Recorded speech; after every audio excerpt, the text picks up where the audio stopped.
Aha! Finally started leaking here. It was pouring in here just a second ago. It's kind of dripping now. It must be backing up and then just flowing through. It's coming in where it's tying into the main roof over this central part of the house. This is normal roof, and then this is the add-on, and it's got a weird tie-in here. But this piece is aluminum flashing. This is the roof, and it's pouring in underneath this flashing. So somewhere it's getting in where these two roofs are tying in, or maybe somewhere right in here, but it was just gushing in. So I'm sure there's more than one leak. I don't think that's related to way over here in the middle of the roof. I think this is still just a pressure leak where the seams are just giving way. But this explains why I was having this huge problem with the windows and this outer wall. So that narrows it down. I don't want to rip down the flashing yet, but I was curious as to what I was going to see in here, because it was coming in, and where this wood is missing, it would be dripping through the window pane, so I couldn't see exactly where it was coming from. But that's interesting. I didn't figure it would be through the flashing. I thought it would be along the edge, and that's where the guy was concentrating on, and it didn't make a difference, and well, that's why. And it did take a while. It's been raining for hours, and it just started coming in. So it must be backing up somewhere and pooling before it actually starts leaking. Well, I couldn't resist. Tore down the flashing here to see if it was one spot or what. Really started gushing. That thing was filled with water. I got soaked when I started taking it off. But what I'm finding is it's leaking all along this, I think this hanging down, this darker wood, is the very outer edge of the original house roof. And this is a steel beam for this roof that supports it. And you can see all along here, it's just seeping right through. And here it's actually dripping really fast. I'm going to leave this up because it's probably leaking all the way down the original outside edge of the house.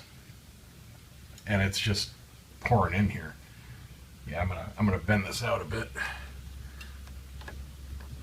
Bend it back up so it catches that and it at least channels it down. I've just got a towel down here right now. Not quite enough room there. Let me get a focus to put a bucket, but no big deal. It's not coming in super fast. But yeah, that is at least one of the original big problems. Seals between these panels, they're giving way, and it's just time to replace them. There's nothing I could have done to reseal this. I mean, it's just structural.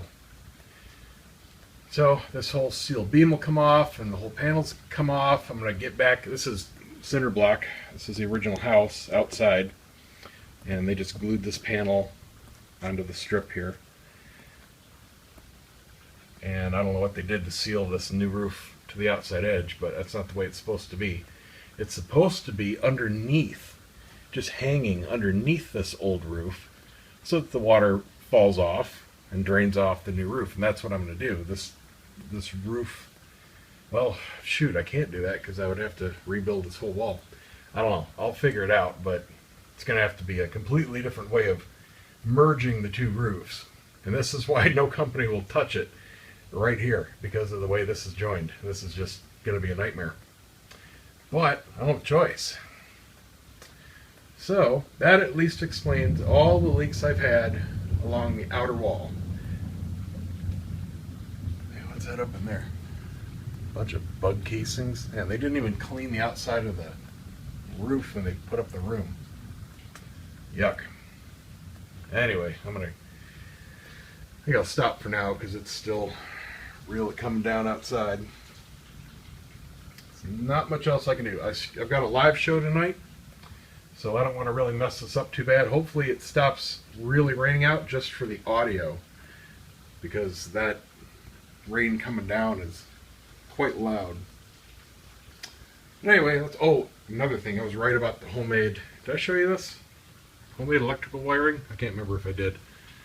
Yeah, that's freaking scary, man. I mean, it's not even grounded right. I haven't pulled off the rest of this side panel, but I got the light out there, and I think it's traveling this way because I believe it ends at that outlet.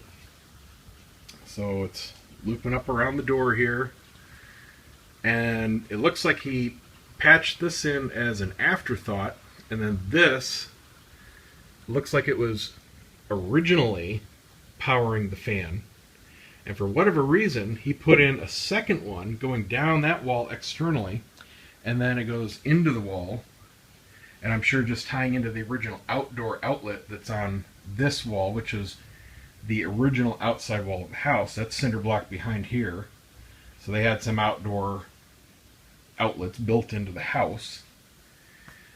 I don't know why he put in the second one, but this is the one that was actually powering the ceiling fan when I took it down. This was just sitting here, but of course flooded with water. Who knows, maybe that's why he did it. Maybe this problem happened before. But he just drilled right into the steel beam, created a nice leak there, and you can see there's been water dripping along both sides of it for quite some time. And he's just got it patched in. It looks like, I don't know, he's got like 3 different conduit cables going on. And I've had to replace this switch already. And then I'm sure it winds down here to that outlet. And I think there was one on that wall down there. I can't remember. But if so, it's just sneaking around that way. Well, it's got to come from that way because that's where the power has to come from. I don't know. I'll see when I get it all torn out. But like I said, it's got to be a one shot because we have to get all this stuff into the garage. I've been just kind of moving it around as I've been working, so I can see what I can see. But yeah, that's very interesting there. I'll have to show it to my roofer. He's going to be like, well, that explains a lot. Alright, well, I'm going to be piecing together videos from different days, since that seems to work out the best for me here. It's about 3:30 now, and I'm on my way over to Tampa. I'm second shooting a bat mitzvah. Second shooting means that I am the second, sometimes the third, photographer at an event. So this isn't my gig, but I'm hired by the main photographer. And luckily, we've got a really nice group of network professionals around here, so we shoot for each other a lot. And this particular photographer I've not shot for in the past, but I've worked with in the past. I tutored her for Lightroom, I do her camera cleanings, and I've done a bunch of computer work for her, and that pretty much covers most of the photographers in the Tampa area. But it'd be interesting to shoot with her. It's going to be a challenging shoot, fun but challenging, because she wants me to shoot in JPEG. And for any photographers out there, you know what that means, but for the non-photographers, basically what it means is you have to be extremely accurate if you choose to shoot in manual mode, which of course I am. When you have a device like a phone or a point-and-shoot camera, or if you choose to use a professional camera in this way, you get what's called a JPEG file. You get an image, and you can upload that to Facebook, you can print it, you see it on your screen. It's a JPEG. Everybody knows what a JPEG is. Well, that JPEG file is created in the camera. The camera is a little miniature computer, and it takes the image that it sees through the lens, and it creates the digital image, and then writes it to the card, and you see it on the back of the screen or on your phone, and that's it. That's what it is. Come on, dude. Green means go. What are you waiting for? It's a freaking arrow. Oh my God, you dumb bitch. Anyway, when you shoot JPEG, everything is baked. You have to get the exposure right in the camera. There's very little leeway to re-edit the file on your computer once it's a JPEG, because that JPEG file is highly compressed. It's down to an 8-bit file rather than a 10, 12, or 14-bit file, which means there are far fewer colors. It's like going from the 128 box of crayons down to the 16, you get a lot fewer gradations to work with. And when you're editing, that's very important. When you want to change the exposure or change the color temperature or do any kind of edits that affect those colors in the shot, having a high bit depth file really matters. And when you're dealing with a JPEG, it's as bad as it gets. It's highly compressed because it's made for screens. JPEG is a format that is designed for monitors and phones and looking at on a digital device. That's what a JPEG is designed for. And those devices are very, very limited compared to a printer. Printers can take advantage of better file formats to get more colors and more detail that you can't get on a digital display device. So shooting JPEG means I have to be as good as it could possibly be when I press the shutter, because once that happens, the file's baked. If I screw something up a lot, there's not much that she's going to be able to do to re-edit that file. As opposed to what most professionals do, and I'm not saying she's not professional, it's just that as a second shooter, my shots are not as important as what she's getting. So the stuff I'm getting, if I screw some of it up, it really doesn't affect anything. It's all gravy, it's all extra stuff. The second and third shooters are there just to get really just fun extra stuff that doesn't really matter critically, but it's good to have. And that's why they're a lot cheaper to add on when you have a wedding or something. So the advantages to shooting what's called RAW, and that's what most professionals shoot in, you do have that high bit depth file, so you have a lot of colors to work with, and you can edit extremely well in the computer. You can change your exposure, sometimes 5 or 6 stops, make it lighter or brighter without any degradation in quality. Goodbye, Slowpoke.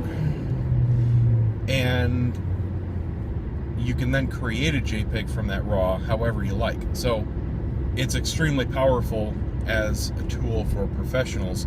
And that's not to say that you can be sloppy when you're shooting RAW, but sometimes in order to, say for example, you're shooting a picture of a dark room, which I'll be shooting today, and unfortunately I won't be able to do as much because I won't be shooting RAW. But say I have some bright colored uplights that the DJ is throwing up on the wall, and then I've got some really dark shadow details on the table, maybe some candles, maybe some flowers and some place settings, but those are really dark because they're in dark shadow. When you're shooting JPEG, I'm going to have to decide, well, do I want to expose well for those lights, or do I want to expose well for those shadow areas? I can't get both in one shot because there isn't as much what's called dynamic range, number one. Number two, what I could do is put my camera on a tripod, take one shot aimed in the middle, a little bit up, but that's a different subject. And in the computer, I could develop 2 different shots from that same one and either combine them into what's called an HDR image, or I can simply develop well for the highlights and develop well for the shadows and create a single image that looks far better than what the camera could create as a JPEG. The big drawback to shooting RAW, and this is why I'm shooting JPEG today, is file size. Now, when you're a second shooter, you're shooting a lot of stuff that the main photographer isn't going to want, but you're not sure exactly what is going to be important. So you shoot a lot of people faces, a lot of moments that you try to get, a lot of details. You're there to kind of scoop up all the stuff that the primary doesn't have time to do. So there's a lot of files involved, and there's going to be a lot of files that are going to be deleted. So if you can save some space and save some time doing that, it really helps. The typical JPEG file, even out of a professional camera, but same goes for modern phones or point and shoots, you're talking maybe 2 megabytes for a picture. The typical RAW file from my camera, for example, is more like 40 megabytes, sometimes 50 or 60. It depends on the actual picture, how big a RAW file is. So, I mean, that's a couple orders of magnitude size difference just for one shot. Add that up over 1,000 shots, and all of a sudden the main photographer has to deal with just a ton of data that they really don't need to because these shots aren't critical. So the advantage of shooting in JPEG is I can shoot all day and deliver all these files, maybe 1,000 files, in one good-sized Dropbox download rather than 4 or 5 16 gigabyte CF cards. So that's the big advantage, is the file size. But other than that, JPEG sucks, and you never want to use it if you don't absolutely have to. But I can understand why they want this as a second shooter. Now, what I do when I second shoot to avoid this issue is I give my second shooters my own cards to use. That way, I don't have to worry or care about how much file size it is. There's no delay in getting it to me. They don't have to Dropbox. They don't have to mail anything. They don't have to make a copy. They don't have to send me their cards and I send them back. They don't have to burn a disk. I've got them, so unfortunately I'm the odd man out that does that. I cannot understand why everybody doesn't do it. I mean, it just seems so insanely logical. I've always done that, and I thought that's just what everybody did until I started second shooting, and everybody's different, man. Some people, for like today, she wants me to use my cards and Dropbox me the files. Sometimes they want me to use my cards and mail them the cards, or put them on a big jump drive or an external hard drive and mail that. Or sometimes there's no standard, but I just don't understand why everybody doesn't just give the second shooters a card. When they fill it up, you give them another one. Cards get turned in at the end of the night to the main shooter, they go home and they have everything. It's just like they shot them. I don't know, it seems common sense to me, but nope, that ain't the way it works. So anyway, it should be a pretty cool shoot. It's going to be, I think, about 450 people. And it's at the a la carte pavilion, which I've done before a few times. The last time was at the big 600-person Nigerian wedding, so I have a pretty good idea of how the room's going to be laid out. They got a big stage on the one end, and it's a very tall warehouse-like interior. No idea what it's going to look like, but I hear it should have a lot of details. So I'm going to be doing a lot of room shots and probably place settings. I don't know what they're going to have set up. But anyway, it should be about a 6-hour shoot. I'm starting at 4:30, so I'll be home about 11:30, maybe 12 o'clock. And that's that. So we'll see how it goes. Well, either I'm early or everybody else is late. Both are a distinct possibility. Got a styled entry here. All of this is brought in. Pretty much this is a blank, completely blank warehouse-like place. So you have to bring everything in. So they brought in the draperies and the trees. And we walk in here for the entrance. It's a New York theme if you haven't guessed. So you got a post office box, got some postcards, some tourist stuff. So they can right there. This is like the guest book place. I got appetizers here. Got a Chinese stand. A whole bunch of tables set up.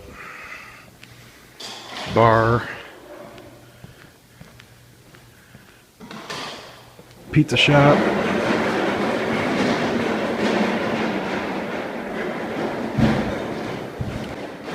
Got a deli. These are all functional. Got some hot dogs going up. Got another bar. Everything's kind of like a subway theme. So you got stations set up. And this is just for the welcome. Everyone will be coming from Temple pretty soon here, within probably about 20-30 minutes. Waiting on everybody to set up so I can do room shots, but there's not much done yet. I think everyone's behind.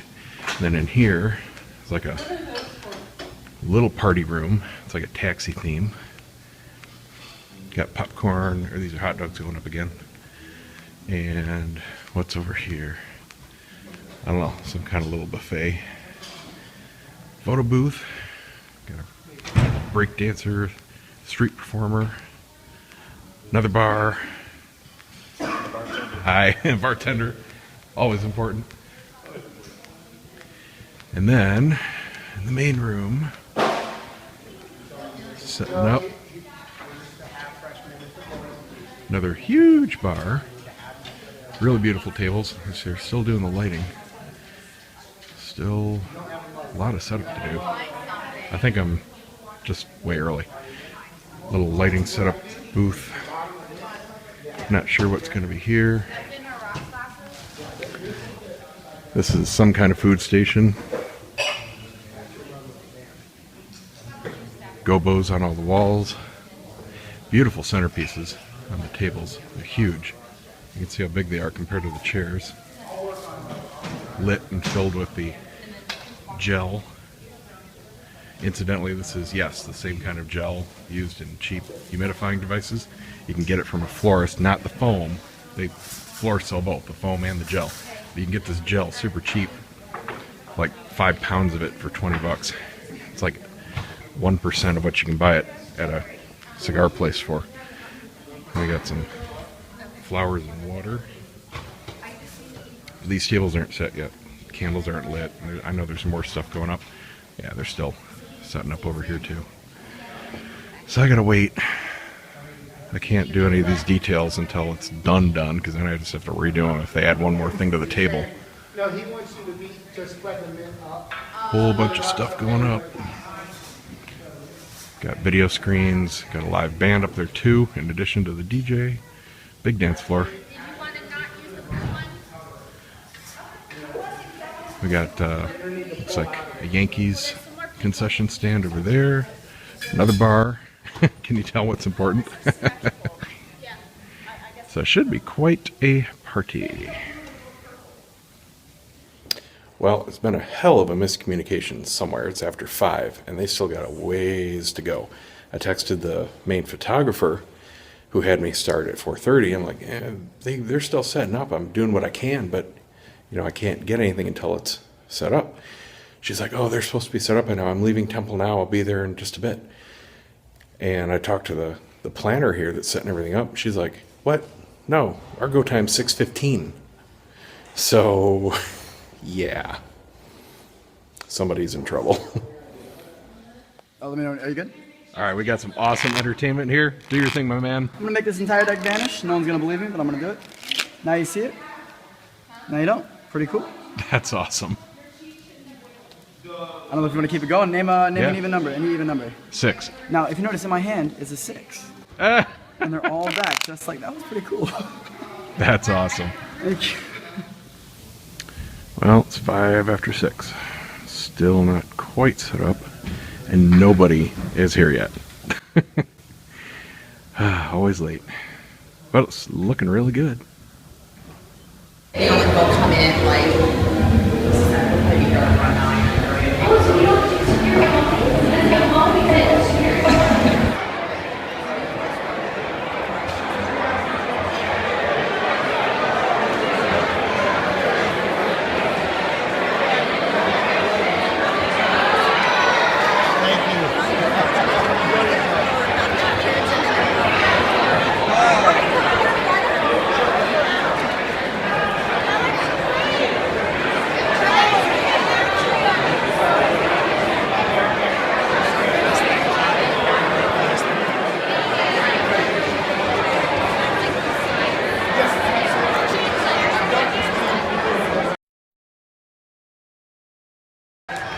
It was supposed to drive like this. I learned that on Tuesday. One day. Ladies and gentlemen, the party is officially a success. Mark has taken off his jacket. That's right.